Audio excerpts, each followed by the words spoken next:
नमस्कार प्रिय साथियों, मैं रुपेश साहू आप सभी का स्वागत करता हूं आपके अपने परिवार स्मार्ट पेस एकेडमी पर। आशा करते हैं आप सभी स्वस्थ और मस्त होंगे और अपनी तैयारी में सजग रूप से बने होंगे। तो आज हम देखने वाले हैं संविधान के अंतर्गत संविधान की प्रस्तावना। तो प्रस्तावना होता क्या है, इस शब्द का मतलब सबसे पहले समझते हैं। तो जैसे कि हम निबंध लिखते हैं किसी भी चीज का, तो सबसे ऊपर में क्या डालते हैं, प्रस्तावना। तो जितना भी निबंध का सारांश है, अब क्या शब्द का प्रयोग हुआ, सारांश। तो सारांश इस प्रकार से आप सरम समझ सकते हैं कि संपूर्ण जितने भी निबंध लिखे हैं उसका एक सारांश होता है। इसी प्रकार संविधान कितना है, संविधान बहुत बड़ा दस्तावेज है जी। 395 अनुच्छेदों का समूह है, इसमें बहुत सारा है। तो सभी चीज को पढ़ना मतलब बहुत समय तक लेना, बहुत समय में उसका अध्ययन करना ऐसा हो जाएगा। लेकिन हमारे पास समय बहुत कम है, हम जानना चाहें कि इस पुस्तक में है क्या, तो हम सबसे पहले इस प्रस्तावना में जाकर देख सकते हैं। प्रस्तावना के अंतर्गत उन संपूर्ण जानकारी दिया गया है कि संविधान कैसा है, किस प्रकार से इसका न्याय है, किस प्रकार से इसमें समानता दिया गया है। तो इसमें देखने को मिलेगा सभी प्रकार के चीजें। तो प्रस्तावना में संविधान में जितने भी चीज हैं, आगे नियम कानून किस प्रकार से बनेगा, किस प्रकार से अप्लाई भी होगा, इसका समावेश प्रस्तावना में देखने को मिलेगा। तो आज इसी का हम एमसीक्यू सॉल्व करते हैं। हमारा पहला प्रश्न क्या कहता है, यहाँ पास देखिए, भारतीय संविधान के किस भाग को उसकी आत्मा की आख्या या व्याख्या प्रदान किए गए हैं। मतलब संविधान की आत्मा किसे कहा गया है।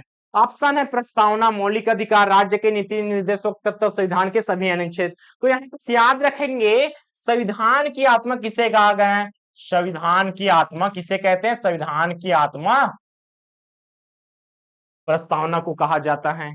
और मौलिक अधिकार क्या है उसको भी देख लेते हैं, राज्य के नीति निर्देशक तक इसको भी देख लेते हैं। अब देखिए संविधान की आत्मा प्रस्तावना को कहा जाता है, लेकिन एक प्रश्न और बनता है, संविधान की आत्मा इनमें से कौन है। तो वहां आर्टिकल में जाएंगे, तो आर्टिकल में जाएंगे, वो अगला प्रश्न है जी। तो दो प्रकार के प्रश्न पूछे जाते हैं संविधान की आत्मा, तो प्रस्तावना वाले में इस प्रकार से ऑप्शन रहेगा आपको दो ऑप्शन में।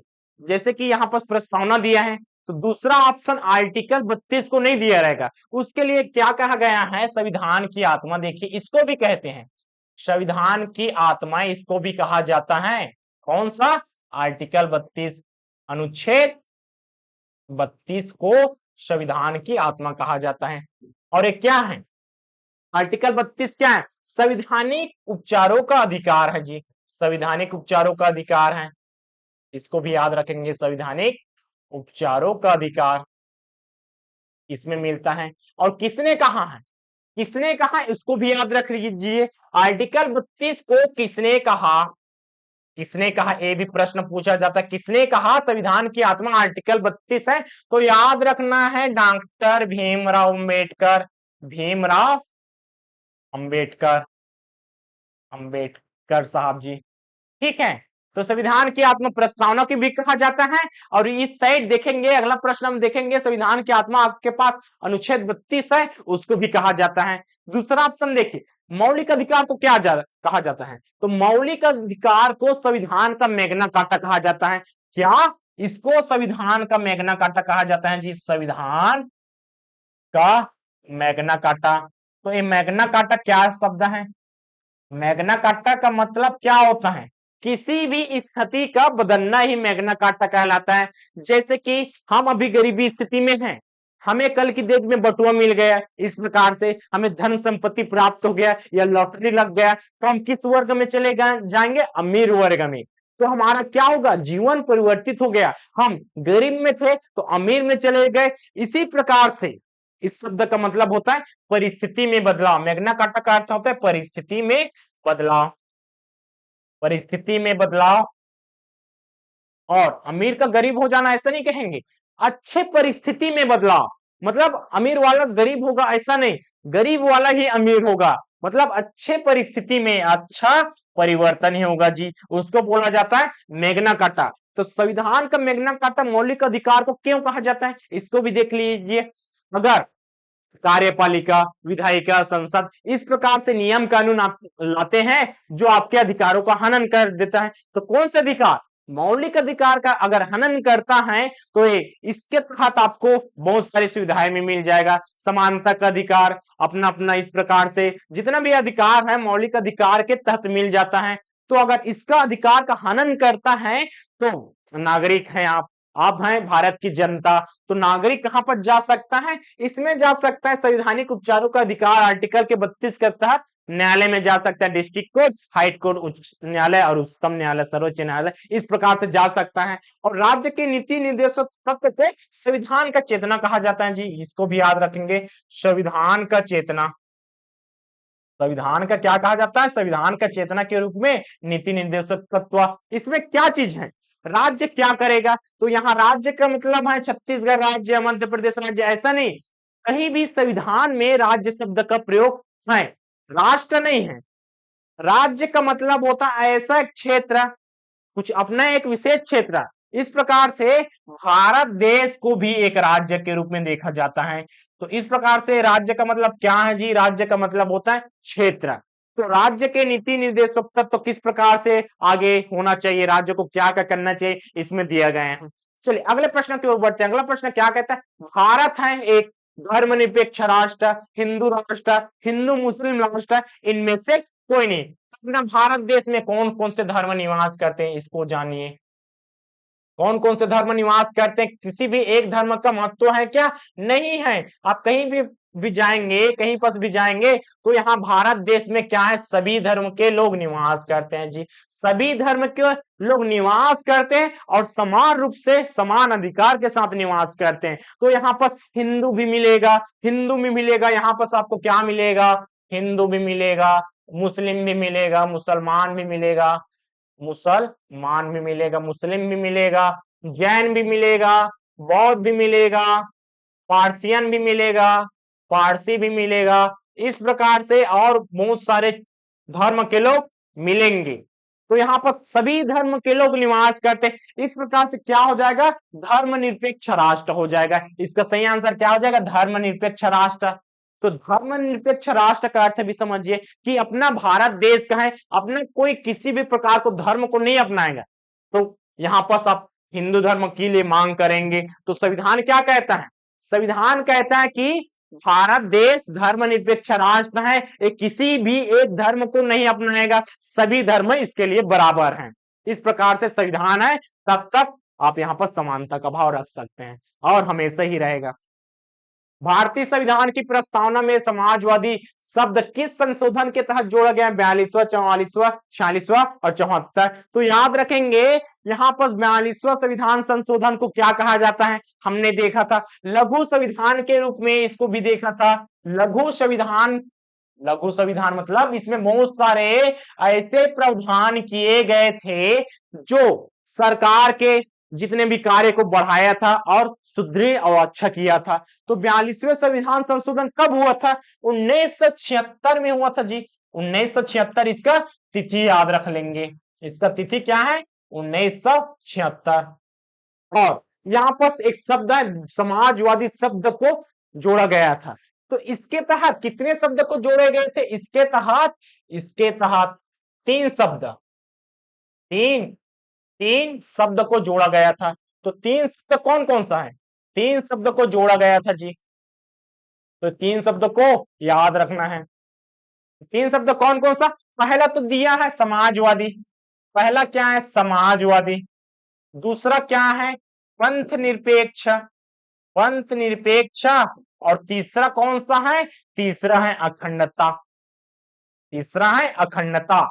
अगर किसका क्वेश्चन बनेगा इनमें से, देखिए हमारे पास ऑप्शन क्या रहेगा, इनमें से कौन सा संविधान संशोधन के तहत जोड़ा नहीं गया था? हमारे पास ऑप्शन क्या रहेगा? समाजवादी, पंथ निरपेक्ष, अखंडता। और चौथा ऑप्शन कुछ नया दे दिया रहेगा, तो हमारा सही आंसर क्या हो जाएगा? यही। तो हमें फैक्ट चीज को याद रखना है, पंथ कौन सा? पंथ निरपेक्ष, समाजवादी, अखंडता। तीन चीज हमें रट्टा याद होना चाहिए कि 42वें संविधान संशोधन 1976 के तहत इन तीनों शब्दों को जोड़ा गया था। देखिए अगला प्रश्न क्या कहता है? निम्नलिखित में से कौन सा शब्द सन 1975 में भारतीय संविधान की प्रस्तावना में सम्मिलित नहीं था? वही प्रश्न को घुमा कर दिया है। 1976 में जब किसी भी चीज को जोड़ा गया था, उसके पहले वो शब्द रहेगा क्या? नहीं रहेगा। तो यहाँ पर देखिए समाजवादी, पंथ निरपेक्ष, अखंडता, ये तीनों शब्द ऐसे हैं जो 1976 के बाद आए। 1975 के पहले पूछा गया था, तो पहले में ये सब थे क्या? नहीं थे। तो यहाँ पर देखिए बंधुत्व, प्रभु, समानता, अखंडता, तो यहाँ पर क्या हो जाएगा? अखंडता शब्द ही हो जाएगा जी। यहाँ पर अखंडता शब्द को 42 संविधान संशोधन के तहत जोड़ा गया था। अब देखिए बंधुत्व का शब्द का अर्थ क्या होता है? तो बंधुत्व का होता है आप मेरे बंधु हैं। भाईचारे की भावना को क्या कहा जाता है? बंधु। तो इस प्रकार से भाईचारे की भावना, तो शब्द का मतलब भी याद रखना, भाईचारे की भावना को बंधुत्व की भावना कहा जाता है। यहाँ संप्रभु मतलब किसी भी के बाहर के मतलब क्या है? किसी भी अन्य व्यक्ति के, अब संविधान की भाषा में क्या कहेंगे? व्यक्ति के पास होगा का बाहरी विदेशी देशों के मतलब दबाव में न रहना, मतलब क्या हो जाएगा? संप्रभु का मतलब बाहर हस्तक्षेप न होना, बाहर हस्तक्षेप नहीं होना, नहीं रहेगा, इसका मतलब है संप्रभु। आगे देखिए समानता, आप हम सभी एक समान है, कौन कहता है? आर्टिकल 14 के तहत आपको देखने को मिलेगा, आर्टिकल 14 के तहत मिलेगा समानता का अधिकार। समानता का अधिकार कहां से कहां तक है? आर्टिकल 14 में भी है, 15 में भी है, 16 और 18, 14 से लेकर 18 तक समानता का अधिकार देखने को मिलेगा। अगले प्रश्न की ओर बढ़ते हैं। अगला प्रश्न क्या कहता है? संविधान की प्रस्तावना का विधिक स्वरूप क्या है? उस प्रस्तावना का विधिक स्वरूप कहने का मतलब है कि प्रस्तावना को संविधान में किस प्रकार से कानून के रूप में देखा जा सकता है। तो देखिए यह लागू किया जा सकता है। प्रस्तावना में बहुत सारी चीजों का समावेश किया है, बहुत सारे शब्द जोड़े गए हैं, क्या उसे लागू किया जा सकता है? उसे लागू नहीं किया जा सकता है। या किसी भी ऐसे कंडीशन जैसे कि आपातकाल लग गया जी, आपातकाल लग गया तो विशेष कंडीशन हुआ, तो इस प्रकार से ऐसे कैसा विशेष कंडीशन रहेगा तो उसमें लागू किया जा सकता है। और चौथा ऑप्शन है इनमें से कोई नहीं। तो देखिए प्रस्तावना सिर्फ समझने के लिए है, सभी जितने भी दस्तावेज हैं, संविधान का जितना भी पृष्ठ है उसको जानने के लिए प्रस्तावना की रचना किया गया और क्या करना चाहिए ये सब चीज है, लेकिन इसको लागू नहीं किया जा सकता। तो याद रखेंगे प्रस्तावना तो है, मान्य उतना ही है। भाई किसी भी चीज को आत्मा कहा है तो आत्मा का कहाँ स्थान होता है? अंदर होता है। तो इस प्रकार से याद रख सकते हैं, बाहरी रूप से आपको देखने को नहीं मिलेगा, तो इसको लागू किया जा सकता है क्या? नहीं, यह लागू नहीं किया जा सकता, इसे लागू नहीं किया जा सकता। तो हमारा ऑप्शन नंबर बी। तो आत्मा आप समझ सकते हैं अंदर में रहेगा, बस आपकी बाहर का जो चीज रहेगा उसको करने के लिए प्रेरित करेगा कि आप ऐसा चीज कर लीजिए। ये चीज और कौन बोलता है? राज्य के नीति निर्देशों तत्वों में भी समाहित है। आगे देखिए भारतीय संविधान की प्रस्तावना में पंथ निरपेक्ष शब्द कब जोड़ा गया था? अभी अभी हमने देखा कि 42वें संविधान संशोधन 1976 के तहत 3 शब्द जोड़े गए थे, समाजवादी, पंथ निरपेक्ष और तीसरा शब्द कौन था? अखंडता। तो इसमें देखिए हमारा ऑप्शन है 25, 42, 44 और 52। तो यहाँ पर 42वें संविधान संशोधन, इसको भी याद रखेंगे, तिथि को याद रखना जरूरी है 1976। तो बार बार प्रश्न की प्रैक्टिस करेंगे तो हो जाता है जी। सभी व्यक्ति पूर्णता और समान रूप से मानव हैं, यह सिद्धांत जाना जाता है। तो हर एक चीज का सिद्धांत होता है, अपना एक कथन डालता है, तो उसमें देखिए सभी व्यक्ति पूर्णता और समान रूप से मानव है। तो यहाँ पर समान रूप से मानव है, तो सार्वभौमिकता कहेगा क्या? समष्टिवाद कहेगा क्या? समाजवाद कहेगा क्या? अंतःक्रियावाद कहेगा क्या? तो इसमें सही आंसर क्या हो जाएगा? सार्वभौमिकता। सार्वभौमिकता का मतलब ही होता है कि सभी व्यक्ति समान रूप से क्या होंगे? मानव होंगे, इसी को बोला जाता है सार्वभौमिकता। और समष्टिवाद, सभी जिसे कि हम कह देंगे समष्टिवाद अर्थशास्त्र। अब समष्टिवाद अर्थशास्त्र में होता है तो सभी चीज का अध्ययन करना, तो सभी चीज, तो समष्टि का मतलब हो सभी चीजों की, वाद का मतलब हो उसका जानकारी लेना। और समाजवाद, सामाजिक जीवन, इसमें क्या है जी? ये तो समाजवाद सभी चीज परिधि से सामाजिक जीवन, सामाजिक जीवन की जानकारी होना समाजवाद कहलाता है। तो इसमें क्या हो जाएगा? सामाजिक मतलब बाहर का, इसमें क्या दिया? अंतःक्रियावाद। तो समाज में अंत मतलब समाज के भीतर, तो हाँ समाज के भीतर, समाज के भीतर मतलब क्या हो जाएगा? व्यक्ति, व्यक्तियों के मन, व्यक्तियों के मन में, व्यक्तियों के विचारों का आदान प्रदान, या विचारों का अध्ययन व विचार क्या कहलाता है। इस प्रकार से अंतःक्रियावाद है। तो समाजवाद के अंतर्गत ही आ जाएगा अंतःक्रियावाद। चलिए अगले प्रश्न की ओर बढ़ते हैं। क्या कहता है, संविधान को एक पवित्र दस्तावेज किसने कहा गया है जी? डॉक्टर भीमराव अम्बेडकर, महात्मा गांधी, दीनदयाल उपाध्याय, मोहम्मद अली और क्या है, जिन्ना है। तो याद रखना है, जो संविधान को एक पवित्र दस्तावेज किसने कहा है? डॉक्टर भीमराव अंबेडकर जी ने संविधान को एक पवित्र दस्तावेज कहा है। और इसने क्या कहा है? इसने आर्टिकल 32 को, यही है जो आर्टिकल 32 को क्या कहा है? संविधान की आत्मा कहा है जी, संविधान की आत्मा ये हिस्से ने कहा है। भीमराव अंबेडकर जी ने संविधान की आत्मा आर्टिकल 32 को कहा है। क्या है संविधान? आर्टिकल 32 में संवैधानिक उपचारों का अधिकार, याद रखेंगे। आगे प्रश्न की ओर देखिए, भारत के संविधान की उद्देशिका में कितने प्रकार की न्याय की व्यवस्था की गई है? तो पढ़ेंगे प्रस्तावना, पढ़ेंगे प्रस्तावना तो उसमें आपको 3 प्रकार के न्याय देखने को मिलेगा। तो 3 प्रकार के न्याय कौन कौन सा है? एक है सामाजिक न्याय, एक है सामाजिक न्याय, दूसरा है कौन सा? धार्मिक, धार्मिक न्याय होगा क्या? नहीं। एक है अगले प्रश्न की ओर, यही प्रश्न बना, आर्थिक न्याय। इस प्रकार से आर्थिक न्याय। और तीसरा कौन सा है? तीसरा है राजनीतिक न्याय, तीसरा है राजनीतिक न्याय। तो याद रखना है, उद्देशिका क्या है? उद्देशिका ही को कहा जाता है प्रस्तावना, या प्रस्तावना को ही क्या कहा जाता है जी? प्रस्तावना को ही कहा जाता है उद्देशिका। तो इस प्रकार से देखिए, भारत के संविधान में कितने प्रकार की न्याय की व्यवस्था की गई है? 3 प्रकार के। कौन कौन सा? सामाजिक, आर्थिक और तीसरा कौन सा? राजनीतिक न्याय की। आगे देखिए, आगे देखिए इसमें क्या कहा गया है। अगला प्रश्न कहता है कि निम्नलिखित में से कौन भारतीय संविधान की एक प्रस्तावना में उल्लेखित नहीं है? अभी अभी हमने क्या देखा, 3 प्रकार के न्याय हैं। तो इसमें प्रश्न में क्या कहता है? वही प्रश्न है जो पिछले प्रश्न है, कहता है इसमें सामाजिक न्याय, आर्थिक न्याय और राजनीतिक न्याय। तो 3 प्रकार के न्याय को ध्यान में देना है। तो कंफ्यूजन यहाँ पर कहां पर होंगे? धार्मिक न्याय है कि नहीं? सबका मतलब समझेंगे। अब चलिए, राजनीतिक न्याय, आर्थिक न्याय, सामाजिक न्याय क्या कहता है? तो किसी भी व्यक्ति को, किसी भी व्यक्ति को रंग रूप, रंग रूप और क्या है? धर्म, धर्म, जाति, लिंग, वंश आदि के आधार पर, आदि के आधार पर असमान नहीं माना जाएगा। किसी भी प्रकार पर भेदभाव नहीं किया जा सकता। क्या नहीं किया जा सकता? भेदभाव नहीं करेंगे, भेदभाव नहीं किया जा सकता। यही चीज है सामाजिक न्याय। मतलब आप किसी भी काले रहे या गोले रहे, ऊपर वाला जी बर्फीला वाला गोरा रहता है, नीचे वाला वही भूमध्य रेखा के समीप रहेगा तो काला होगा। तो आप काले हैं जी, तो काले हुए तो क्या हुआ? आगे देखिए, धर्म, जाति, लिंग, वंश आदि के प्रकार पर, आदि के आधार पर किसी भी व्यक्ति को भेदभाव नहीं करना है जी, ऐसा संविधान कहता है। आर्थिक न्याय क्या है? तो यहां पर सीधा याद रखेंगे, आर्थिक आधार पर गरीबी व अमीरी।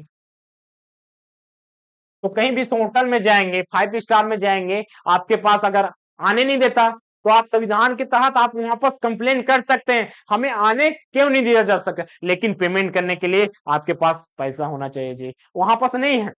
तो वहां पर क्या हो जाएगा? देखिए, अमीरी गरीबी के आधार पर आपके भेदभाव नहीं किया जा सकता। कहीं भी प्रोग्राम होगा, जैसे कि प्राइवेट प्रोग्राम है तो बात अलग है, लेकिन किसी भी सरकारी प्रोग्राम में आप अमीर रहे, कटे पुराने कपड़े में भी जाएंगे, फिर भी आपको प्रवेश लिया जाता है। इस प्रकार से आर्थिक न्याय है क्या? आर्थिक आधार पर। आर्थिक का मतलब होता है पैसा ही होता है जी। आर्थिक आधार पर भेदभाव नहीं किया जाएगा, आर्थिक आधार पर भेदभाव नहीं। राजनीतिक न्याय, राजनीतिक न्याय का मतलब है कि राजनीति में जाएंगे। राजनीति का मतलब क्या होता है? सरकार बनाना है। इस प्रकार से आप नेता बनेंगे। तो नेता कौन बनता है? नेता के लिए आप भी अप्लाई कर सकते हैं क्या? बिल्कुल किया जा सकता है। आप भेदभाव होता है? नहीं होता है। इसमें तो कोई भी व्यक्ति जाकर खड़ा हो जाता है जी चुनाव के लिए। तो यहाँ पर राजनीतिक के आधार पर सभी को समान अधिकार है, सभी को राजनीतिक समान अधिकार है, राजनीतिक समान अधिकार है, राजनीतिक समान अधिकार है जी। आगे देखिए, अब यहाँ पर धार्मिक न्याय, तो सभी को धर्म के आधार पर भेदभाव किया जाएगा क्या? अब इसका मतलब तो वही है, धार्मिक न्याय, तो हमें धर्म के आधार पर भेदभाव नहीं होना चाहिए। कंफ्यूजन हो गई ना? तो यहाँ पर देखिए सामाजिक न्याय में क्या कहा गया है, रंग रूप धर्म, धर्म के आधार पर भेदभाव नहीं किया जा सकता।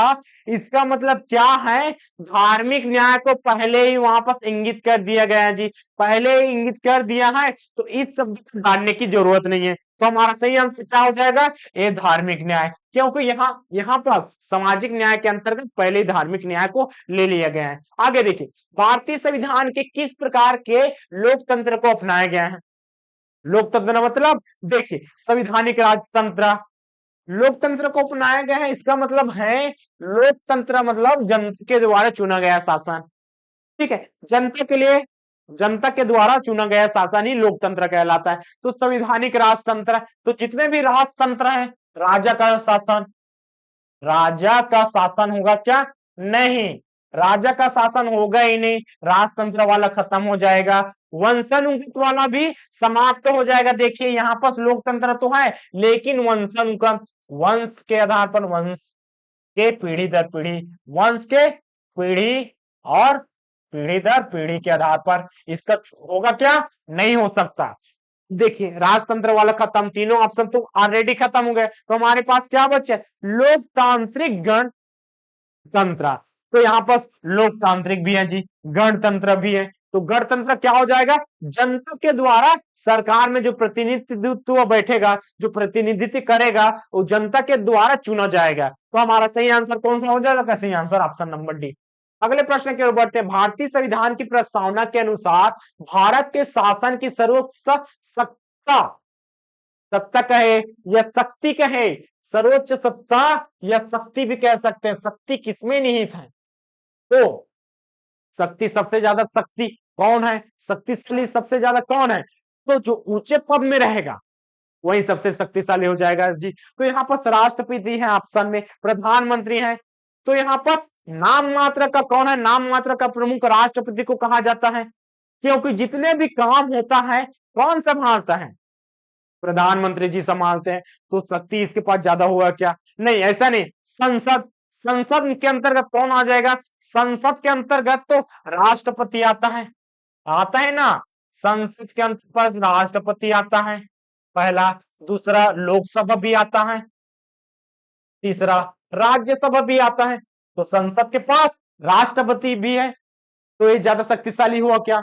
अब आगे देखिए, भारत की जनता, तो सभी चीज को चुनकर कौन ले जाता है? सभी चीज को चुनाव के तहत ही होते जाता है जी। आप जैसे चाहेंगे, आपके नागरिक के ऊपर रहता है, इसलिए क्या बोलते हैं, भारत की जनता में सर्वोच्च सत्ता या सर्वोच्च शक्ति निहित है। मतलब भारत की जनता जिसे चाहे सरकार में प्रतिनिधित्व के रूप में भेजा जा सकता है, अपना प्रतिनिधित्व के रूप में भेजा जा सकता है जी। तो आप अपना वोट को रहता है उसको सही संभाल कर रखिएगा और सही व्यक्ति को दीजिए और इसका सही का चुनाव करके आप ऊपर भेज सकते हैं। तो सर्वशक्ति आपके ऊपर है, आपके अधिकार में है, आप किसे ऊपर में बैठाएंगे। और प्रस्तावना में कहां से शुरुआत होता है?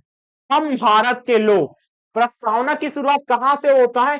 प्रस्तावना की शुरुआत होता है जी, आप देखेंगे वहां पर हम भारत के लोग, हम भारत के लोग, इस प्रकार से दिया रहेगा। तो हम भारत के लोग, स्टार्टिंग भी इसी से होता है प्रस्तावना। तो शक्ति, सबसे ज्यादा शक्ति किसमें निहित है? भारत की जनता में निहित है जी। आगे ठीक है, आगे देखते हैं संविधान, भारतीय संविधान कब अंगीकृत किया गया था? तो इसमें अंगीकृत की बात किया गया है, तो अंगीकृत या अधिनियमित पूछेगा, अधिनियमित पूछेगा या आत्मर्पित पूछेगा, कौन सा आत्मर्पित पूछेगा। तो कब किया गया था? तो 26 नवंबर 1949 को, 26 नवंबर 1949 को अंगीकृत, अधिनियमित और आत्मर्पित, या इसी को क्या बोल सकते हैं, अपनाया गया था जी, अपनाया गया था। और कुछ प्रावधान, कुछ आर्टिकल लागू हुआ था। लेकिन संविधान लागू कब हुआ, ऐसा पूछेगा। संविधान पूर्णतः लागू कब हुआ? अपनाया तो 26 नवंबर 1949 का है, कुछ कुछ आर्टिकल प्रभावी रूप से लागू हो गए, लेकिन पूर्णतः लागू संविधान पूर्णतः पूर्णतः लागू कब हुआ? पूर्णतः लागू या प्रभावी कब हुआ? प्रभावी हुआ जी इसी तिथि में। कब? 26 जनवरी 1950 को पूर्णतः संविधान लागू हो गया पूरे भारत देश में। आगे बढ़ते हैं, आगे बढ़ते हैं, देखते हैं निम्नलिखित में से किस तिथि को भारतीय संविधान लागू हुआ था। वही प्रश्न जी, 26 जनवरी 1950, 26 जनवरी 1949। तो कंफ्यूज नहीं होना है इसमें। देखिए 26 नवंबर 1900 कौन सा? 26 नवंबर 1949 को अपनाया गया था। तो अपनाया गया था पूछेगा तो इसको लेना है, और लागू पूछा है, लागू पूछा है, पूर्णतः लागू पूछा है तो 26 जनवरी 1950 को लेना है। तो दोनों क्वेश्चन एक मोस्ट इंपॉर्टेंट है।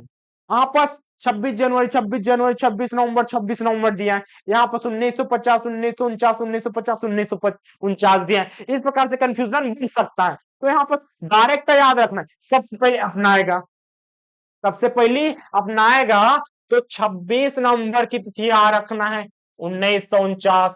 उसके बाद कौन सा तिथि आ जाएगा? 1950 आ जाएगा, और इसी में आपको याद रखना देना है 26 जनवरी। तो बढ़ते क्रम में जाएगा। तो सबसे पहले क्या हुआ? सबसे पहले किसी भी चीज को अपनाएंगे, अपनाएंगे अच्छा लगेगा, ठीक है अच्छा लगा, उसके बाद क्या कर देंगे? इसको लागू कर देंगे। तो इस प्रकार से आप याद रख सकते हैं। प्रश्न के ऊपर क्या कहते हैं? भारतीय संविधान की प्रस्तावना में क्या स्पष्ट नहीं होता? संविधान का स्रोत, संविधान का स्रोत, शासन के ध्येयों का विवरण, संविधान लागू करने की तिथि, संविधान को अंगीकृत अधिनियमित आत्मर्पित करने की तिथि। तो इसमें देखिए जो प्रस्तावना है उसमें संविधान का स्रोत का उल्लेख मिलता है जी, शासन के ध्येयों का उल्लेख मिलता है जी, बिल्कुल मिलता है। संविधान लागू करने की तिथि लागू कब हुआ था?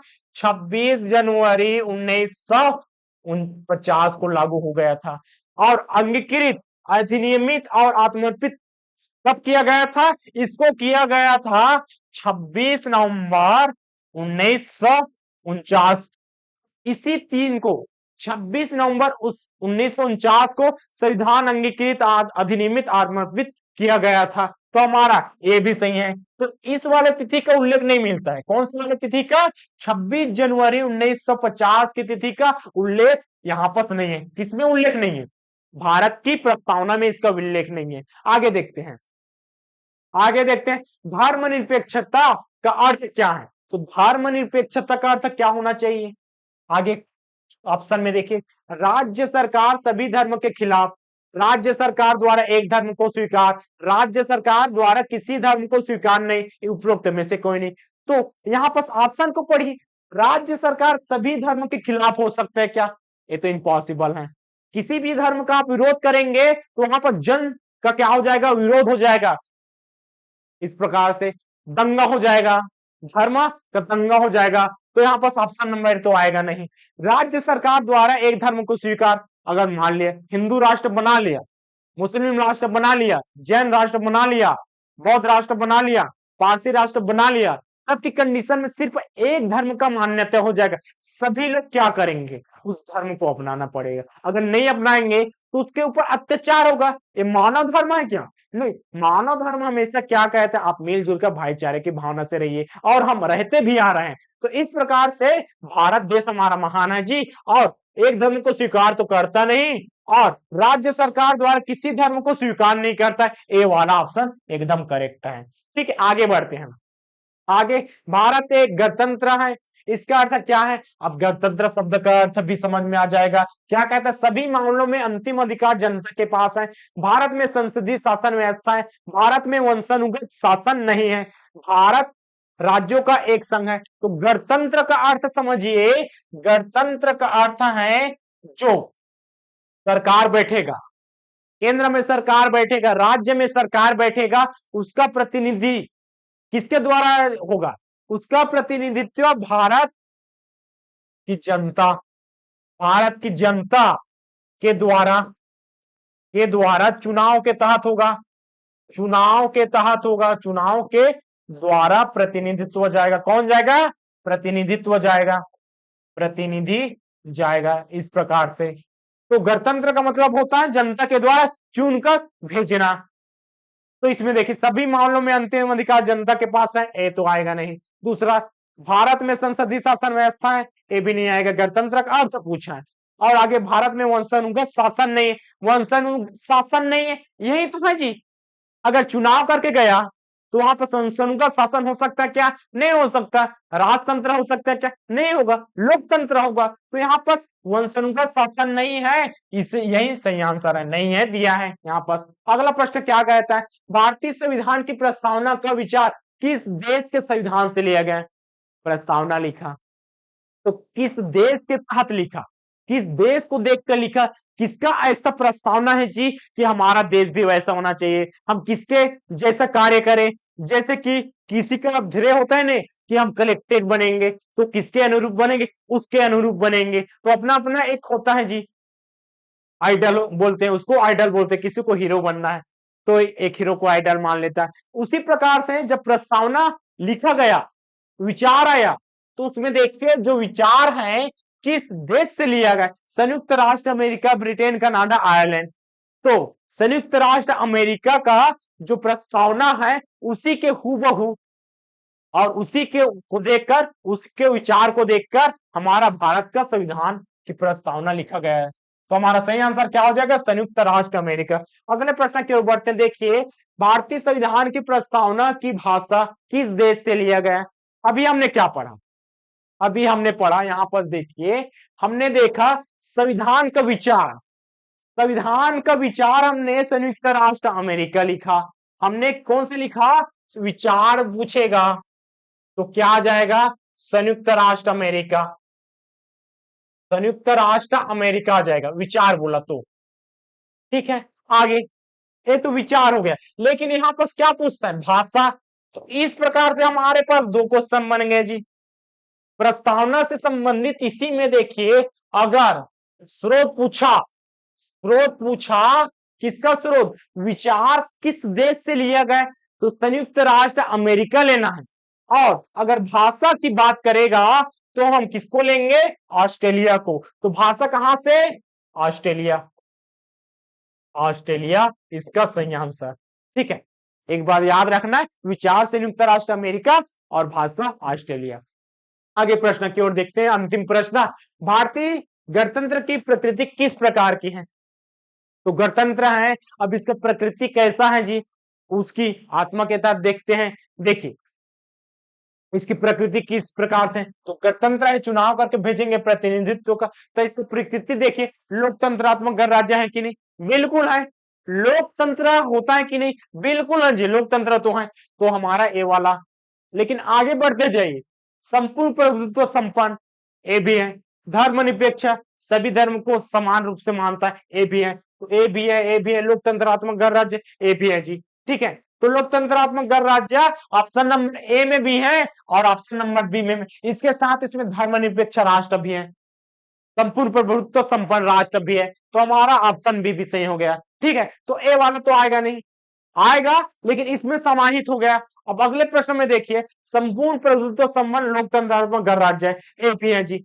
इसमें देखिए ऑप्शन नंबर डी क्या कहता है? संपूर्ण प्रभुत्व संपन्न, समाजवादी, पंथनिरपेक्ष, लोकतंत्रात्मक गणराज्य। तो ऑप्शन नंबर डी में सभी ऑप्शनों का समावेश मिलता है। तो हमारा सही आंसर क्या हो जाएगा? संपूर्ण प्रभुत्व संपन्न राष्ट्र है, समाजवादी राष्ट्र है। इस समाजवादी पंथ निरपेक्ष को कब जोड़ा गया था? इसको याद रखना है, 42वां संविधान संशोधन। और तिथि कौन सा है? तिथि है 1976 है जी, तिथि को भी याद रखना है। और लोकतंत्रात्मक गणराज्य का अर्थ हमने तो समझ लिया है। तो आज के लिए बस इतना ही, मिलते हैं कल की क्लास में। तब तक के लिए धन्यवाद। वीडियो तक लास्ट तक बनने के रहिएगा। इस प्रकार से अच्छा लगता है तो लाइक कर दीजिए। मिलते हैं कल की क्लास में, तब तक के लिए धन्यवाद। जय हिंद, जय भारत, जय छत्तीसगढ़।